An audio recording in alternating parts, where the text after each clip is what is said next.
赢麻了，赢麻了，是真的赢麻了！一款来自法国小型独立工作室 Sandfall 的 JRPG 游戏《光与影33号远征队》在刚过去不久的 TGA 上横扫了包括年度最佳游戏在内的9项大奖，无疑成为了本届 TGA 的最大赢家。法国小团队吊打老三 A， 没想到吧？对于我而言，它也可能是少有的可以一边爽快的一路砍怪杀敌，一边又被剧情锤到情绪大破粉。这让我忍不住开始琢磨，这部看似不按套路出牌的作品，到底是怎么做到既能打动玩家，又能征服评委的？所以就有了这一期节目。那么今天我们就从游戏设计和玩家视角两个角度来聊聊，游戏叙事究竟是如何打造沉浸游戏体验的。那么接下来我会主要从任务目标、冲突制造、不确定性与核心机制4个方面，再结合自己的游玩体验来逐个解析这段扣人心弦的奇幻冒险之旅。在33号远征队中，游戏叙事的第一块地基就是任务目标。为什么会有33号远征队？因为在这个世界里，会母每年都会抹杀掉与计时数字年龄相同的人，所以加入远征，打败会母，阻止抹杀，就是玩家进入游戏后看到的第一条明确的目标线索。从微观上来说，玩家在远征途中的每一个任务目标都在推动故事向前。当这支远征队从罗明海港起航，到达对岸的海滩时，就遭遇了首波灭杀，整个远征队几乎全军覆没，剩下的主角一行人也被迫走散。很明显，假如此时不找回这些队友，单凭古斯塔夫和卢涅根本无法战胜强大的会母和白发男子，甚至连跨海作战都成了问题。要想把游戏故事继续进行下去，玩家就必须先集齐队友。所以在这一阶段，玩家的首要目标就是先找回失散的伙伴，所以就有了在珊瑚海里邂逅马埃尔、刷头村里偶遇希埃尔，以及地穴中找到 Eski 等等。再比如，玩家需要打败赛壬和千面这两大车游泰坦，才能做出刺穿计时结界的刺剑来。玩家需要先打败雷诺阿，才能接近计时之巅的会母。也就是说，每一个小目标的完成，都是为了彻底击败会母和雷诺阿，都是真正改变故事走向和推动故事向前的关键节点。所以穿插在剧情之间的大小 BOSS 战就不再是常规 RPG 里的流程任务，而是叙事的一部分。每一次与境外战斗，在提升战斗技能的同时，也在演绎和推进游戏叙事，坐牢的班位就少了很多。这个时候，游戏就不再单单是一个冷冰冰的任务系统，而是变成了一个有血有肉的故事发生的系统。而在宏观上，打败会母和雷诺阿，拯救罗明城被抹杀的命运，就是贯穿整个征途史中的终极目标，同时也是整个游戏胜利的条件。不管是那座矗立在天际的巨大石碑，还是那座歪曲的埃菲尔铁塔，几乎一路清晰可见，并时刻提醒着玩家，那里就藏着游戏里的终极 BOSS。 甚至制作组都故意隐藏了屏幕上所有的导航 UI， 因为目标也足够显眼。当然，大家可能也感觉到，如果一款游戏里光有任务目标，还远不足以驱动玩家一直玩下去。看似那座计时就矗立天际，会母也就在那里，只要打败会母，所有人好像就可以活下去。但游戏里的目标哪有一个是那么轻易就能实现的呢？所以冲突和障碍就几乎成了远征途中的必经之路和游戏叙事的关键要素。游戏一开始的罗明城洋溢在一片鲜花和欢声笑语中，古斯塔夫站在屋顶花园中眺望远处，耳边时不时传来海浪拍打堤岸的声音和海鸥的鸣叫，平静的宛如度假胜地。可下一秒抬头，战列接般的巨大岩块悬空压顶，半截楼宇四处飘散在低空，海港的凯旋门也被某种未知的力量碎成两半，诡异又荒芜。灾难与宁静发生对撞，初始的环境本身就构成了强烈的反差与冲突，这不禁让许多玩家迫切想要搞清楚这里到底经历了什么。城里的所有人都汇集在海港附近，遇到的每个 NPC 都在谈论着抹煞和远征。一开始我还好奇，抹煞难道是某种节日仪式？所有人都盛装出席，也许又只是为了欢送远征的队员。可冲突就在此刻降临。当巨人惠姆缓缓起身，涂改了记事上的数字后，卢明成所有34岁的年轻身体竟然化作红白花瓣，片刻烟消云散。原来抹煞不是仪式，而是屠杀。戏剧张力在此刻被拉满，而在开场，制作组便成功将整个远征故事的起因巧妙植入到剧情和环境中，而玩家的游戏动机也第一次被成功激发。原来远征不是冒险，而是迎着死亡寻找活下去的希望。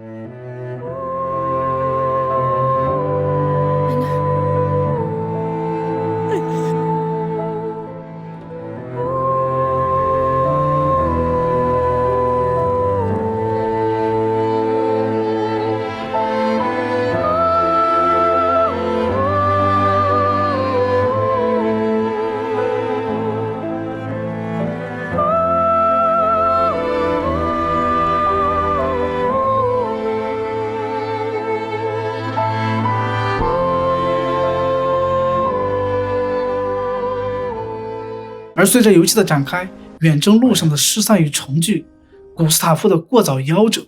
马埃尔身世之谜背后的家庭创伤，以及就算好不容易战胜惠姆，下一秒还要面对全城抹杀等等，都是游戏叙事的冲突爆点。而冲突正是所有艺术作品中的叙事引擎，因为它成功人为地制造了一次次的戏剧张力，也让玩家在远征路上亲自体验和感受每一次剧情冲突所带来的强烈的感官和心理冲击。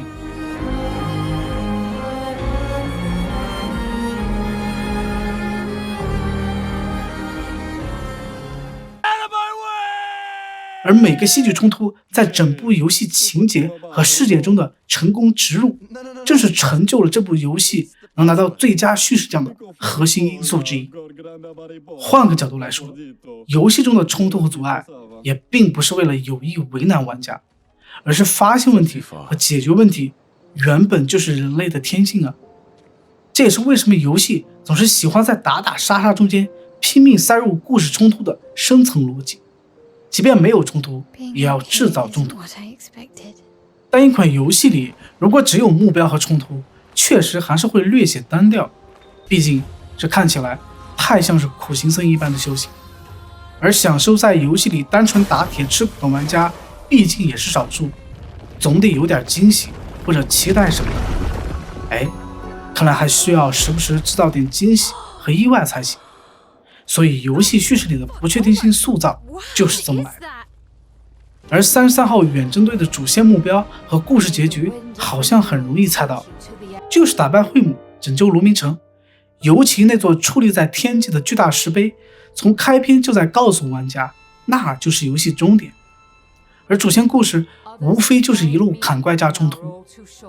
但如果目标早已揭晓，而故事你又早已预料，让挑剔的玩家一直保持期待和好奇继续玩下去，的确也是个不小的挑战。所以单单在游戏叙事上，制作组几乎是把不确定性的塑造发挥到淋漓尽致。在游戏全流程剧情的主要转折就有6处，我认为是远远超出了我的预期，甚至一度放大了我对这部游戏体量的期待。首先，当主角一行人从卢明港出发，第一次踏上海滩时就被神秘白发男子来了一波全员灭杀，整个远征队几近覆没，而警示的队员也被打散。游戏从一开始就违背了观众可能以为这里应该会是一个游戏正章开始的预期。其次，当古斯塔夫一行人终于在石涛崖上找到了 SKA 需要的游泳灵石，正准备渡海时，白发男子却再度现身。而下一秒，古斯塔夫为了救马埃尔就被当场处决，立地原地，完全出乎玩家的预料。在这里，游戏再次打破了观众在剧情上的潜意识预演，远征队刚好集齐3人，就立刻死一个，防止玩家太快乐。紧接着，随着维索尔和摩洛科的加入，众人好不容易抵达卢明旧城的中心宅邸，打算摧毁那里的会母核心时，宅邸却又意外凭空消失了，剧情又再度反转。这似乎让远征再度陷入绝境，别说打败会母，想单单接近会母都不是一件容易的事。可当众人走投无路时，却意外得知韩可以使用车油泰坦的大量原色制造刺剑、刺破结界来打败会母，这算是剧情带来的久违的惊喜之一了，至少还有条路可走。当众人终于历尽艰险抵达祭石之下，以为刺破结界就可以打败会母，结果却根本无法上计分毫。原来会母根本就不在那里，而在祭石之巅，真可谓是一波恩者。最后，当众人终于在祭石之巅击败会母后，坐着 SK 也飞回卢明城，沉浸在胜利归来的鲜花和掌声时，我以为这里总该算是通关了吧。可没想到下一秒居然来了个人类大清除。这还没完，后面居然还要回到卢明城和雷诺阿来个临终对峙。现实里的江河九曲回肠，山路18弯，在这款游戏里算是展现的明明白白。光是剧情的转折的惊喜和意外，就足以凸显制作组在不确定性的塑造上所下的功夫和努力，可谓是诚意满满。那么在惊叹游戏剧情转折精彩之余，为什么制作组要在游戏叙事的不确定性上下这么大的功夫呢？其实除了在叙事上不断带来意外和惊喜来抓住眼球之外，更底层逻辑是，在一款游戏中，确定的胜利或失败都会摧毁游戏的乐趣，因为他们天然剥夺了玩家那种在未知中挣扎与期待的感觉。只有当结果未定时，游戏才拥有真正的戏剧性和意义感。就像为什么游戏剧透会令人生厌，一部电影如果知道结局就没有再看下去的欲望一样。而这也正是33号远征队这款游戏所希望玩家体验到的那份征途中的未知与冒险，也是它之所以能在游戏叙事上获得巨大成功的另一核心因素。可尽管游戏叙事具有如此巨大的艺术魅力，但一款游戏最终都要回归到游戏的核心玩法机制上来，因为核心机制才是撑起一部游戏作品的内容骨架。所有的叙事结构、美学元素和渲染技术最终都要服务于游戏的核心玩法，所以游戏叙事里的目标、冲突、不确定性都要与核心机制能够很好的融合在一起才行。比如说，游戏中的任务目标转化为玩家在游戏中的实际行为，就是探索、战斗和解。为了完成任务目标，玩家就需要在地图中不断探索，寻找原色、符文和遭遇大小 BOSS。在不断探索这个凄美的画中界的同时，也在不断的通过搜集符文和大小精怪战斗来升级武器和解锁新技能。而冲突在核心玩法里的体现就是各种 BOSS 遭遇战。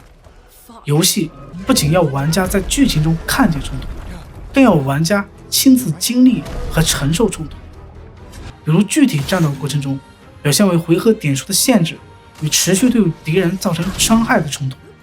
玩家与巨型精怪力量悬殊的冲突，以及需要及时回血却被 BOSS 死克制的冲突等等等等，都是为了让玩家活在冲突中。而对于核心机制的不确定性的塑造上，也许首先就是地图探索的乐趣。玩家在每个关卡都会遇到独一无二的游戏地貌和风景，不管是如梦如幻的珊瑚海，